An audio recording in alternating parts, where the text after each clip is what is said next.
வணக்கம். நான் வண்டு.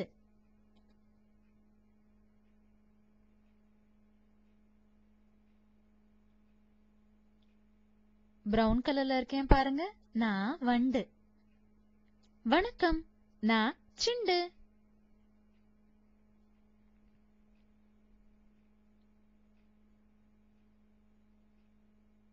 வெள்ளை கலர்ல இருக்கேன் பாருங்க, நான் சிண்டு. நாங்க 2 பேரும் வரோம். எதுக்குடா வரோம்? கதை சொல்றதுக்கு தான் சிண்டு. சின்னவங்கல இருந்து பெரியவங்க வரைக்கும் எல்லாருக்கும் நாம கதை சொல்ல போறோம். சின்னவங்கல இருந்து பெரியவங்களா? சரியா சொல்லுடா. சரி சரி, குறிப்பா 1 வயசுல இருந்து 7 வயசு வரைக்கும் இருக்க குழந்தைங்களுக்கு கதை சொல்ல போறோம். எப்பல இருந்து? ஜூலை 26 வர்ற சனிக்கிழமையில இருந்து. கண்டிப்பா நீங்க எல்லாம் கதை கேட்க வருவீங்களா?